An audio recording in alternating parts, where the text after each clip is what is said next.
बसला गेला पाहिजे. दादा ते माधुरी हत्ती आणा परत वंताऱ्यामधून. लय भावना दुखवलंय. माधुरी हत्ती आणा हत्ती. हत्ती काय झालं? त्याला वंतारामध्ये घेऊन गेले. ते कोल्हापूरची हत्ती आहे. लोकांची लय भावना दुखवली त्या हत्तीमुळे. अरे माधुरी हत्तीचं माधुरी हत्तीच म्हणलो की. त्या माधुरी हत्तीच्या बद्दल सुप्रीम कोर्टाने निकाल दिला. आता ही हत्ती त्याच्यामध्ये कायदा सुरू केलाय. शेवटी तुम्हाला मला जसा जगण्याचा अधिकार आहे तसा पक्ष्यांनाही जगण्याचा अधिकार आहे, प्राण्यांनाही जगण्याचा अधिकार आहे. त्या प्रकारे त्या हत्तीणीचं झालं आणि म्हणून ती गेली. बाबा लय शेजला हत्तीणीचं लागलंय बाबा. तुला एकदा कुठं तरी हत्तीणीवर बसवतोस, परंतु तू चांगल्या भावनेनं बोलला असेल.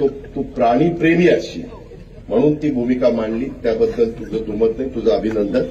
पण मी पण त्याच्या खोलात गेलेलो होतो.